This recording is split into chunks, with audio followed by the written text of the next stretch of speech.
नमस्कार।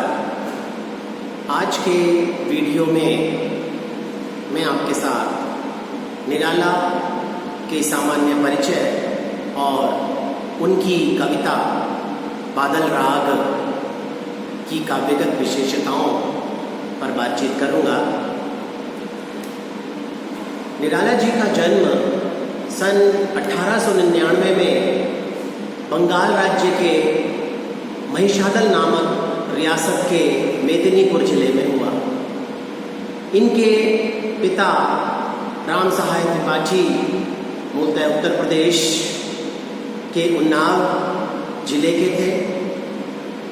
स्कूली शिक्षा इन्होंने ज़्यादा प्राप्त नहीं की, लेकिन स्वाध्याय द्वारा इन्हें अनेक भाषाओं का ज्ञान प्राप्त हुआ था। पिता की मृत्यु के बाद ये रियासत की पुलिस में भर्ती हो गए थे। 14 वर्ष की आयु में ही इनका विवाह मनोहरा देवी से हुआ और एक पुत्री और एक पुत्र इनका हुआ। 1918 में पत्नी का देहांत हो गया और उसका एक गहरा प्रभाव इनके जीवन पर पड़ा। आर्थिक संकटों, संघर्षों और जीवन की यथार्थ अनुभूतियों ने निराला जी के जीवन की दिशा को न जाने किस दूसरी ओर मोड़ दिया। ये रामकृष्ण मिशन अद्वैत आश्रम बेल्लूर मठ चले गए और वहाँ इन्होंने दर्शन शास्त्र का अध्ययन किया। आश्रम के पत्र समन्वय का संपादक भी इन्होंने किया। सूर्यकांत त्रिपाठी निराला, जिन्हें हम निराला के नाम से ज़्यादा जानते हैं, एक प्रतिभा संपन्न और प्रखर साहित्यकार थे। साहित्य की अनेकानेक विधाओं में इन्होंने रचनाएं की। काव्य संग्रह, उपन्यास, कहानी, निबंध, नाटक, रेखाचित्र, अनुवाद और संपादन कार्य भी इन्होंने हमारे हिंदी साहित्य जगत को प्रदान किया है। छायावाद की कवि के रूप में इनकी प्रतिष्ठा जग विदित है। इनकी कविता में छायावाद के साथ साथ प्रगतिवाद और प्रयोगवाद की विशेषताएं भी मिलती हैं। एक ओर ये कबीर की परंपरा से जुड़े हैं, तो दूसरी ओर समकालीन कवियों की प्रेरणा के स्रोत भी हैं। इनका विस्तृत काव्य संसार अपने भीतर संघर्ष और जीवन, क्रांति और निर्माण, ओज और माधुर्य, आशा और निराशा के द्वंद्व को कुछ इस प्रकार से समेटे हुए है कि वह किसी सीमा में बंध नहीं पाता है। उनका यह निर्बाध और उदात्त काव्य व्यक्तिगत कविता और जीवन में फर्क नहीं रखता।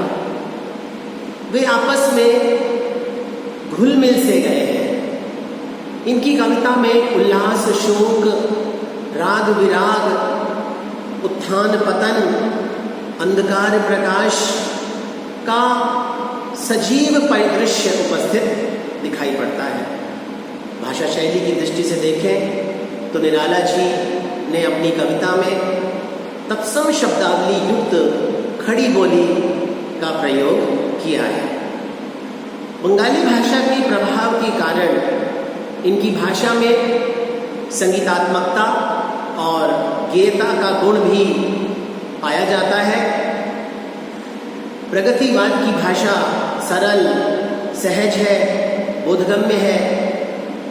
इनकी भाषा में उर्दू, फारसी और अंग्रेजी के शब्द कुछ इस तरह से प्रयोग किए गए हैं, ऐसा लगता है मानो ये हिंदी के ही शब्द हों।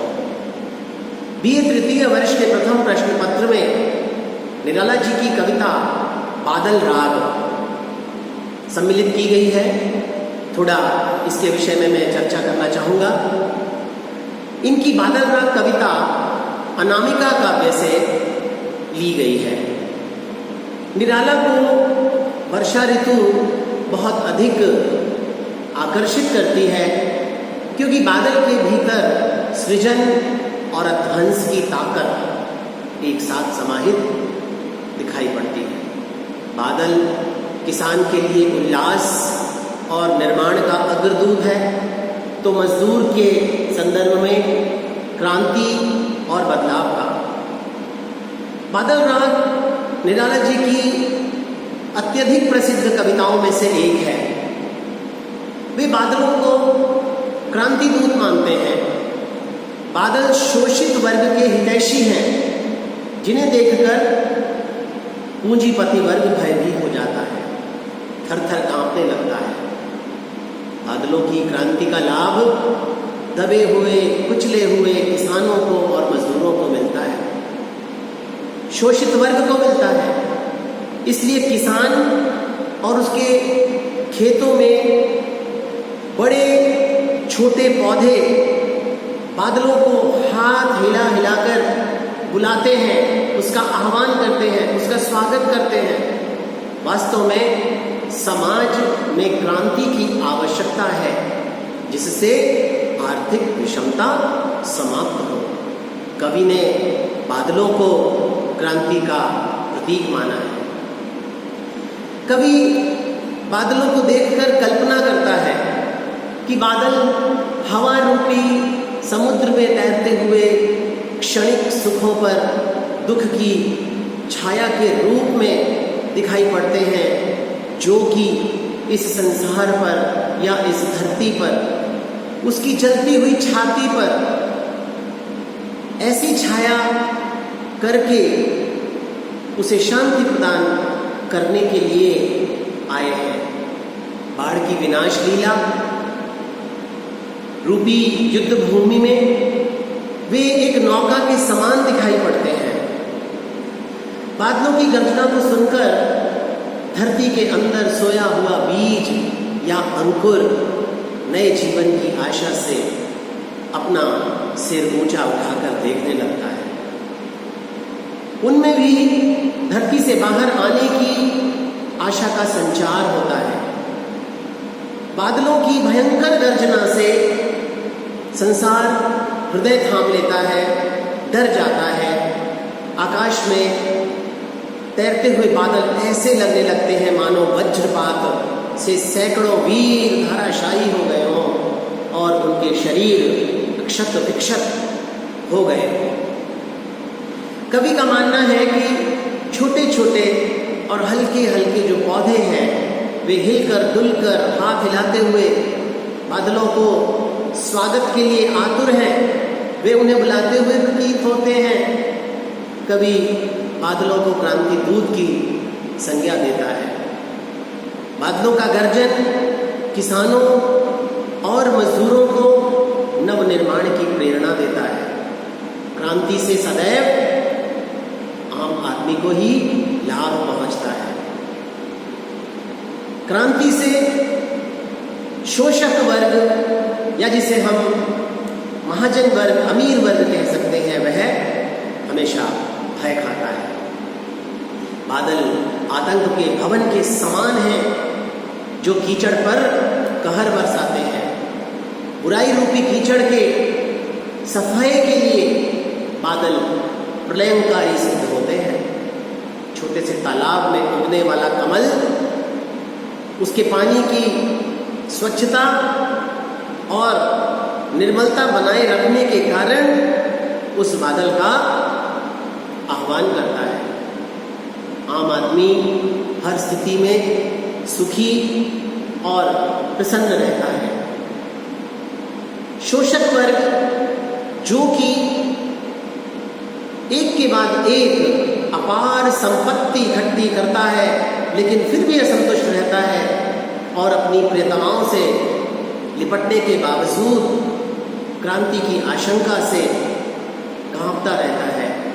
कवि का यह मानना है कि कमजोर शरीर वाले कृषक बादलों को अधीर होकर बुलाते हैं, क्योंकि पूंजीपति वर्ग, शोषक वर्ग उनका शोषण करता है और उनके शोषण से ही वह और अधिक पनपता रहता है।